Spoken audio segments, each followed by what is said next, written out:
Hello, എല്ലാവർക്കും പുതിയൊരു വീഡിയോയിലേക്ക് സ്വാഗതം. ഇന്ന് നമുക്ക് ഇരുമ്പൻ പുളി കൊണ്ട് നല്ലൊരു അച്ചാറിടാം. അതിനായിട്ടുള്ള ഇരുമ്പൻ പുളി പറിച്ചെടുത്തതാണ്. നല്ല ടേസ്റ്റി ആയിട്ടുള്ള ഒരു അച്ചാറിടാം. ഇരുമ്പൻ പുളിൻ്റെ അച്ചാറിലേക്ക് വേണ്ട ഇൻഗ്രീഡിയൻസ്: വെളുത്തുള്ളി, ഇഞ്ചി, ഒരു 3 പച്ചമുളക്. ഇത് നല്ല നാടൻ പച്ചമുളകാണ്. കറിവേപ്പില അങ്ങനത്തെ തന്നെയാണ് ഇതും. ഒന്ന് ചെറുതായിട്ട് കറിവേപ്പില, പച്ചമുളക്, ഇഞ്ചി നന്നായിട്ടൊന്ന് അരിഞ്ഞെടുക്കണം. ഇഞ്ചി നന്നായിട്ട് അരിഞ്ഞു, പച്ചമുളക് അരിഞ്ഞു, കറിവേപ്പിലയും കൂടെ അരിഞ്ഞു. ഇനി നമുക്ക് ഇത് എങ്ങനെയാണ് ഉണ്ടാക്കുകയെന്ന് നോക്കാം. ഇതിലേക്ക് കുറച്ച് എണ്ണ ഒഴിച്ച് കൊടുക്കാം.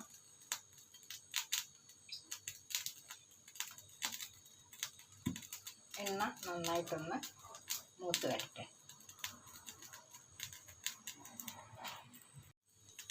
ഇനി നമുക്ക് കടുക് ഇട്ട് കൊടുക്കാം. എണ്ണ നന്നായിട്ട് മൂത്ത് വരണം. നല്ല എണ്ണയാണ് ഒഴിച്ചത്.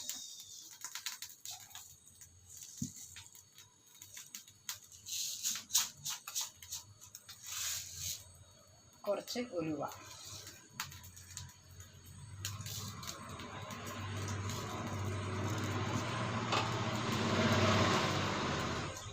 ഇത് നന്നായിട്ടൊന്ന് പൊട്ടി വരട്ടെ. നന്നായിട്ട് പൊട്ടി വന്നു. ഇനി ഗ്യാസ് ഓഫാക്കിയിട്ടാണ് പൊടികൾ ഇടുന്നത്, അല്ലെങ്കിൽ കരിഞ്ഞു പോകും. 1 സ്പൂൺ മുളക് പൊടി,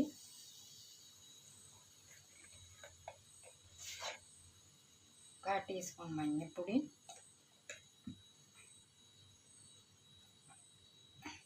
ഇത് അച്ചാർ പൊടി,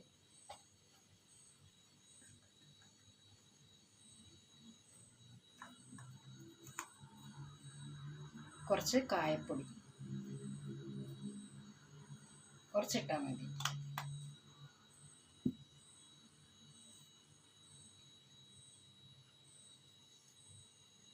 ഒരു ടീസ്പൂൺ ഉപ്പിട്ട് കൊടുക്കുക. പോരെങ്കിൽ കുറച്ചും കൂടി ഇട്ട് കൊടുക്കുക.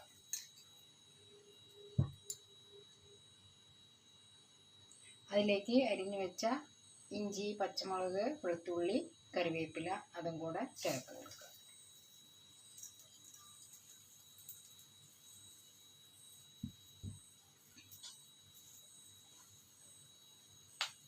ഇനി നമുക്ക് ഗ്യാസ് ഓൺ ആക്കിയിട്ട് നന്നായിട്ട് മൂപ്പിച്ചെടുക്കണം. ഇപ്പം തന്നെ കുറച്ച് മൂത്തിട്ടുണ്ട്. അത് ചൂടായ എണ്ണയിലേക്കാണല്ലോ ഇട്ടത്. നമുക്ക് അരിഞ്ഞു വെച്ച ഇരുമ്പൻ പുളി ഇട്ട് കൊടുക്കാം.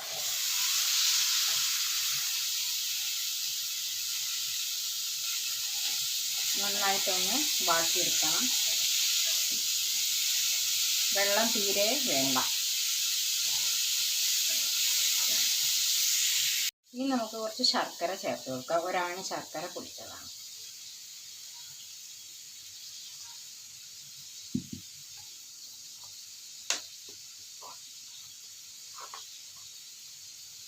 കുറച്ച് സുർക്കയും കൂടെ ഒഴിച്ചു കൊടുക്കാം.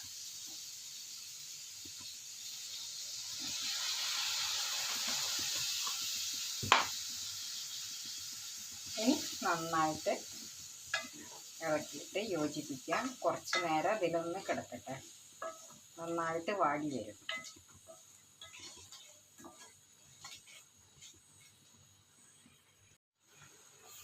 അച്ചാർ ഏതാനും റെഡി ആയിട്ടുണ്ട്. ഇനി നമുക്കിത് തണുത്ത് കഴിഞ്ഞിട്ട് പാത്രത്തിലേക്ക് ഒഴിക്കാം. ഇതൊന്നൊന്ന് സെറ്റാവട്ടെ.